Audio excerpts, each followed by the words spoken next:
Olá! A pergunta que chegou até aqui é: quais são os benefícios e os malefícios das massas? Se macarrão dá para comer à vontade? Então, vamos lá.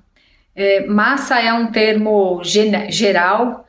Muita gente considera pão massa, considera o macarrão, o espaguete uma massa, um cannelloni recheado uma massa. Então, a gente pode falar de uma coisa que é bem comum de ter na nossa mesa, né, na mesa do brasileiro, que é o macarrão mesmo, parafuso, espaguete ou qualquer outro formato que tenha. E a maioria das pessoas come o macarrão refinado. Então, quando a gente vai procurar na tabela nutricional, que são essas tabelas que a gente utiliza para fazer contas e cálculos, né? Os nutricionistas utilizam para fazer isso, a gente vê que a quantidade de carboidrato, proteína, gordura de um macarrão refinado e de um macarrão integral não é tão diferente assim.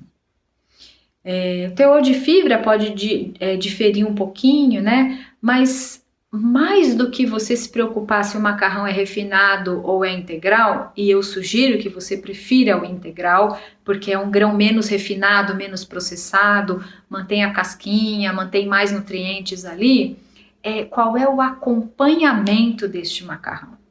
Você vai fazer um macarrão só com, sei lá, alho e óleo? Ou você vai fazer um macarrão com um mix de legumes ali, bota um brócolis, uma cenoura, faz um refogadão de legumes.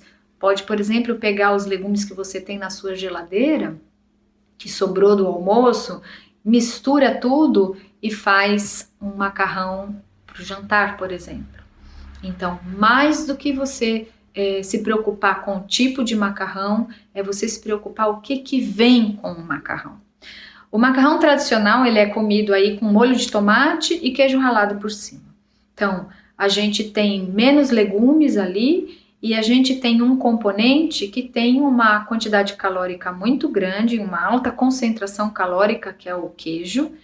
E algumas pessoas não se dão muito bem com queijo, apesar de ser um alimento bem disseminado aí na nossa cultura e, de novo, culturalmente, macarrão é meio que associado com queijo. Mas se você quer, por exemplo, uma dica aí ou uma dica do que você poderia usar para ter o efeito do queijo ralado sobre o macarrão, numa versão, por exemplo, que é baseada em planta, né, sem nada de origem animal, sem laticínio, é você triturar algumas castanhas. Você pode ralar, simplesmente pegar um raladorzinho e ralar em cima uma castanha do Pará, em cima do seu macarrão, ou você pode bater no seu liquidificador um punhado de semente de abóbora, de girassol, de castanha do Pará e fazer uma farinhazinha. Se quiser até dar um gosto de queijo, tem um negócio no mercado chamado Nutritional Yeast, levedura nutricional, que tem um sabor, um cheirinho de queijo, e aí pode usar esse recurso como algo para ficar no tradicional macarrão com molho de tomate e, entre aspas, a versão vegana do queijo, a versão de origem vegetal do queijo. Mas, de novo, escolha o seu macarrão, preferencialmente integral, apesar de não ter diferença das duas coisas, mais do que isso, escolha o que você vai comer como acompanhamento. Hoje a gente tem no mercado macarrão feito de feijão preto, macarrão feito de quinoa, macarrão feito de mandioca, macarrão feito de espinafre, que basicamente pode ser com farinha de arroz ou farinha de trigo. Então, os tipos de macarrão estão mais versáteis aí, né? A gente tem mais opção, mas de novo, para qualquer um, o mais importante é o acompanhamento. Aproveite o seu macarrão com bons acompanhamentos.